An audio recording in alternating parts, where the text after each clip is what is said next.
But now, this movie, I think, could be your first Oscar, your first nominations for a lot of awards that I think that you're going to deserve. Thank you. Amigos de Combo, bienvenidos. Tenemos el close-up a Leo. Sí, es una película de animación en Netflix que es protagonizada por esta lagartija, que la voz en inglés es el buen Adam Sandler. Es una película que realmente me sorprendió porque no solamente se trata de comedia, no solamente se trata de una aventura de animación dirigida para niños, es realmente una película con mucho corazón. Así que hoy vamos a platicar con Adam Sandler y compañía acerca de esta película que podría darles, por cierto, su primer Oscar en las manos. ¿Creen que lo logre? Pero que todos conozcan a nuestras mascotas, Leonardo y Squirrel.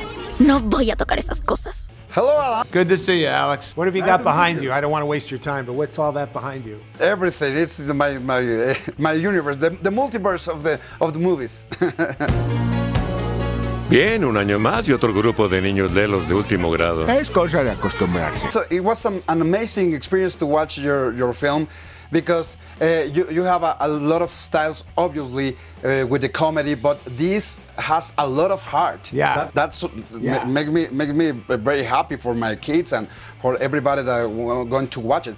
Why did you choose to make this kind of story? That's nice. I'm glad you and the family had fun, and I just at the time when we first started it, my kids were young, so we knew what it's like to have a movie that everybody in the family can enjoy, and so the premise of growing up and being young in school and knowing that you gotta eventually move on with life, we thought that's something that was very important, and we just didn't want to miss the opportunity. La lagartija se ve vieja.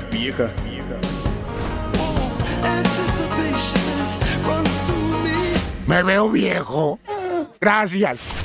La película, ¿de qué trata? Está una tortuga y una lagartija en una escuela y han pasado muchos años y ellos han sido testigos de muchas generaciones. Se han convertido en dos seres bastante sabios. Han analizado muy bien los clichés y los estereotipos de cada uno de los niños que llegan a ese salón cada año. Pero el personaje de Leo, de repente como que siente que su vida tiene un vacío. Se siente viejo y sabe que tiene los días contados, así que quiere vivir. Y es cuando a él llega esta oportunidad de empezar diferentes aventuras. ¿Cómo? Por alguna circunstancia, para hacerse responsables, se llevan a Leo a su casa. Cada día le toca a alguien distinto. Tienen que cuidar de él, pero no se imaginaban que habla. Así es. Y no solamente habla, además es muy sabio porque ya tiene muchos años en esto y les empieza a dar consejos a cada uno de los niños. Todos tienen inseguridades, todos tienen cosas que pendientes en la vida e inclusive algunos no saben qué onda con su personalidad o por qué se sienten inseguros o por qué tienen tal o cual problema en la escuela con sus compañeros, con sus papás, etc. Leo, desde su experiencia, desde su perspectiva, les dará un par de consejos y cambiará la vida de todos. Una película con mucho corazón, con buenos momentos de comedia y con una animación que no le pida nada a nadie.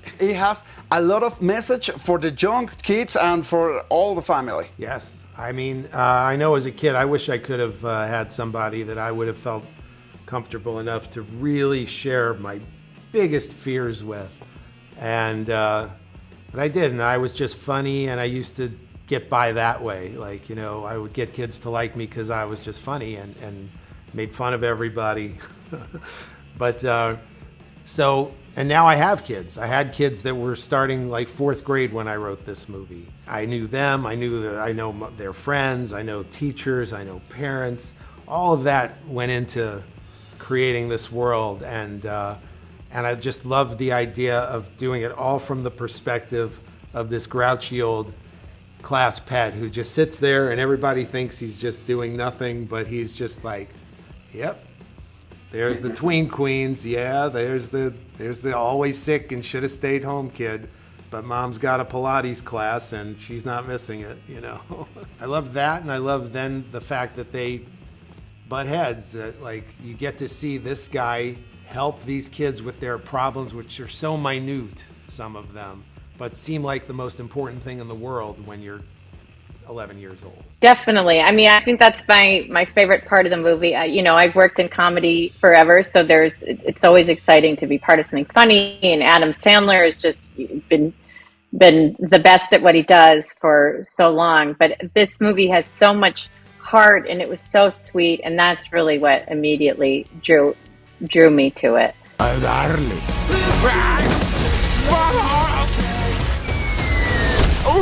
¡Hija de Godzilla! ¿Qué fue eso?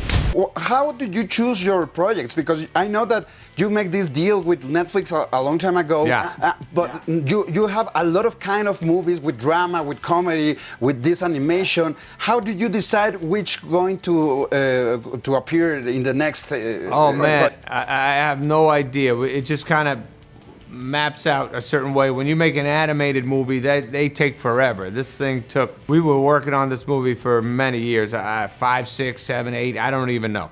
But just lucked out the timing right now and the feel of the movie. I know it'll be a nice thing over the holidays for people to sit with their families and have a good time with your grandparents, with your parents, or alone with your friends. That's kind of what we are excited about.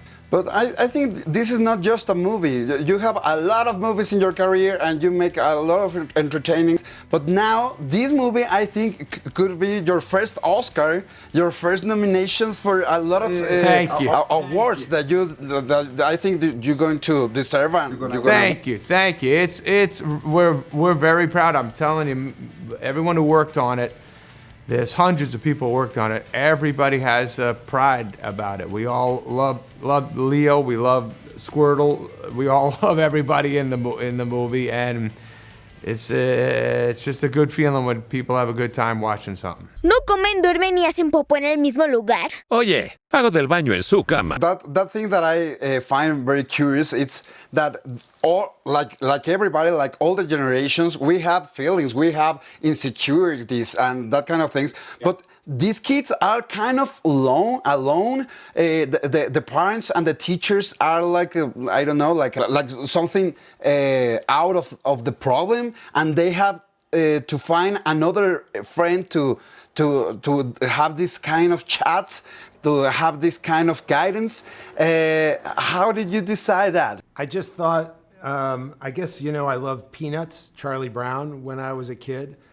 And that was a cartoon where you never saw the parents, and you kind of had that underlying feeling. And it really affected me as a kid, because you could feel like each of these kids were kind of alone in their own way.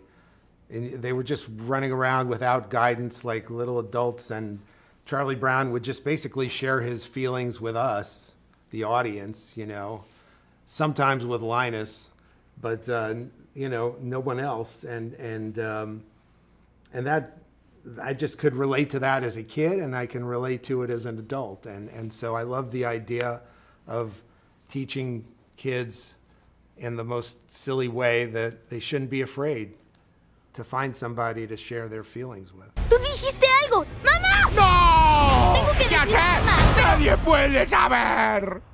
Tienes las patas mojadas. Es humectación natural. The childhood, it's like lonely in this journey, and they have to figure out what's happening with them, and the teachers and the parents are not present for them. Can you tell me more about it? I mean, I think there's only so much a parent can relate, and a parent is worried about taking, of all these other things, taking care of them and keeping them safe and getting them what they want. And then other kids are concerned about how they fit in, and are you doing the right things to fit in? And then if, this teacher in particular is such a disciplinarian and rule. And so there isn't really an outlet for these kids to really say the real true things and ask questions and not worry about someone laughing at them or judging them. And so that's sort of what this lizard does for them.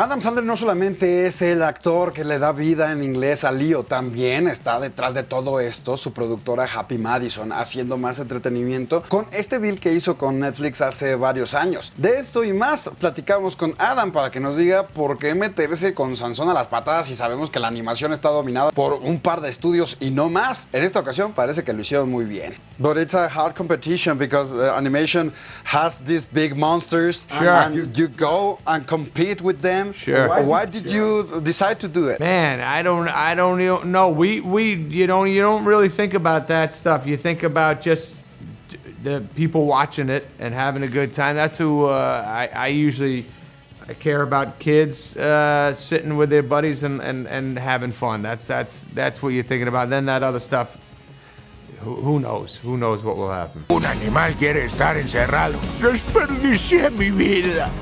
Este año, un estudiante debe llevarse a casa una mascota. What was the thing that made you involved in this project? It was Adam Sandler, Netflix, the story, your character. Well, I think it's all of those things for sure. I mean, it started, I just heard Adam Sandler and Robert Smigel, who I also really like, and I went and did the table read, and I just thought this is so sweet and so special, and what a gift to get to be a part of this. Niño me llama Alicia este año. Renuncio. Solo no hagas pipí en mi lechuga y estamos bien.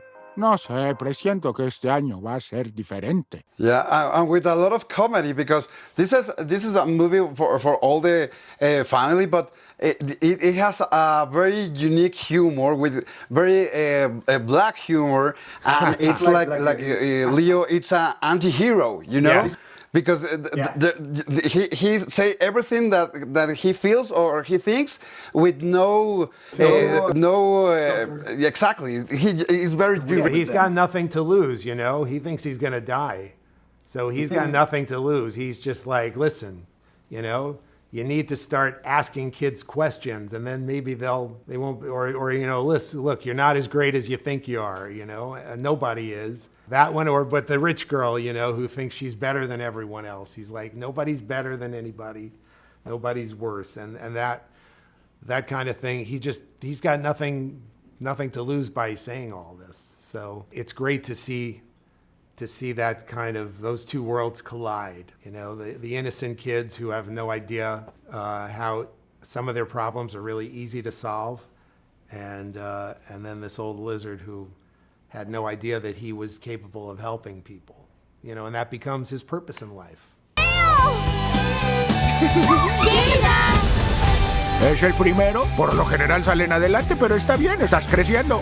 The story, how did you put it in the paper? With your own experience, with your kids' experience? Yes. Stuff I thought about as a kid, stuff Robert Smigel and Paul Sato, what we all thought about as kids and kids we know. And yeah, my kids, Robert's kids, Paul, who we all you know, saw a lot of our own children, their friends, stuff we saw going to their school every day and hanging out with and getting to know people and parents and that kind of thing. Adam, thank you very much. Nice to see you again. Yeah, great to see you too. Nice talking to you. Say hi to your family too. ¡Esto es increíble! Pues ahí lo tienen, muchachos. Espero que les haya gustado esta entrevista, esta plática con estas personalidades que nos traen una peli que neta no se la pueden perder en familia, y sobre todo los chamacos, no importa la edad, ¿eh? Niños, preadolescentes y adolescentes, creo que es una gran película. Se van a entretener, y también los adultos. Bueno, tiene muchas referencias, muchos buenos chistes para que te la pases muy bien, entretenido. Todo a través de la plataforma de Netflix, y seguramente va a tener una ventana ahí de exhibición en los cines físicos para que pueda entrar en la selección de películas que serían nominadas al Oscar y a otros premios importantes. Yo soy Alex Montiel. Suscríbanse, pónganle like y díganme qué les pareció esta película cuando le echen un ojo. Pásenla chido y nos vemos en el cine. Bye.